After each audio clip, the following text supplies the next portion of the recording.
Bakit nilikha ang tao? Sa simula pa lamang ng pag-iral ng mundo, may layunin na ang bawat bagay. Ang araw upang magbigay ng liwanag, ang ulan upang magbigay buhay, at ang lupa upang magsilbing tahanan ng lahat ng nilalang. Ngunit may isang tanong na sa bawat puso'y paulit-ulit na bumabalik. Bakit nilikha ang tao?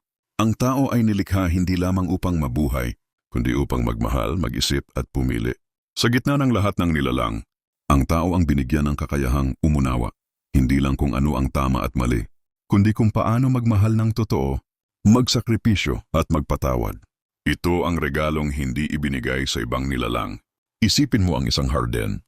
Magaganda ang mga bulaklak, masisipag ang mga bubuyog at maaliwalas ang hangin. Pero kung walang tao, sino ang makakakita sa kagandahan nito? Sino ang magpapahalaga sa bawat kulay, sa bawat samyo ng bulaklak?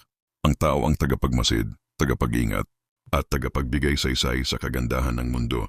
Ngunit higit pa roon, nilikha ang tao upang matuto, at sa kanyang pagkatuto, matuto rin siyang magmahal at magbigay.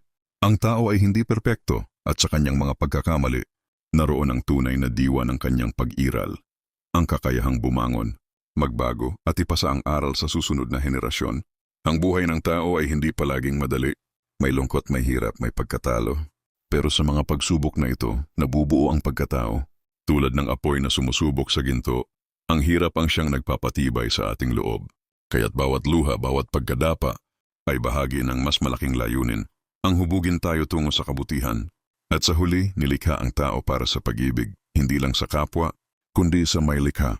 Sa bawat pagtulong sa nangangailangan, sa bawat pag-unawa sa kapwa, sa bawat pagkapit sa pag-asa na isa sa buhay natin, ang dahilan kung bakit tayo narito. Kaya't huwag mong maliitin ang iyong sarili. Ang pag-iral mo ay may saysay. Hindi ka aksidente, hindi ka sobra, hindi ka pagkukulang. Isa kang mahalagang bahagi ng isang mas malawak na layunin. Nilikha ang tao upang magmahal, upang magtaya, at higit sa lahat upang maging liwanag sa mundo.